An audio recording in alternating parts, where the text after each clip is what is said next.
ការឆ្លាក់នៅទីនេះគឺយើងមានក្បួនខ្នាតត្រឹមត្រូវដោយយើងចម្លងចេញពីប្រាសាទតាមប្រាសាទបាយ័នអង្គរវត្តមាននេះហើយយើងឆ្លាក់ទៅយើងមានខ្នាតត្រឹមត្រូវខ្នាតមុខមានខ្នាតមុខខ្នាតខ្លួនមានខ្នាតខ្លួនខ្នាតជើងមានខ្នាតជើងគឺយើងប្រើខ្នាតត្រឹមត្រូវទាំងនោះ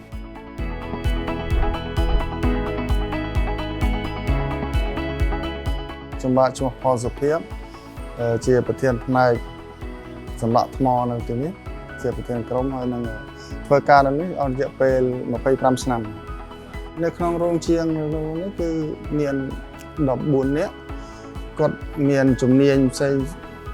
ងគ្នាគាត់មានជំនាញរូបផ្ទាំងរូបតូរូបអីតាមជំនាញនៃការងារដាក់អនបាទនៅការឆ្លាក់នៅទីនេះគឺយើងមានក្បួនខ្នាតត្រឹមត្រូវដោយយើងចម្លងចេញពីប្រាសាទតាមប្រាសាទបាយ័នអង្គរវត្តអីមាននេះហើយយើង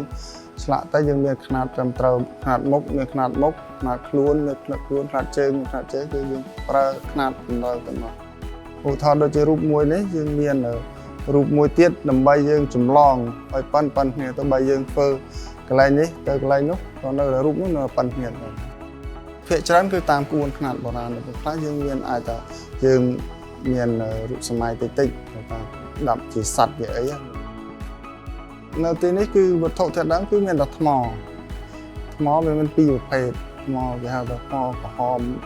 ពណ៌រាងផ្កាឈូកហ្នឹងពណ៌ប្រផេះគេហៅថាថ្មខៀវ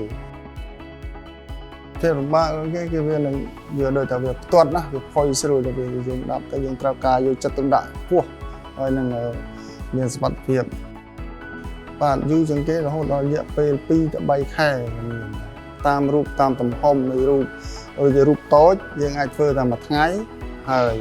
រូបធំបន្ទាប់ដូចធំជាងតិចមកយើងធ្វើមួយសប្តាហ៍ហើយបានរួច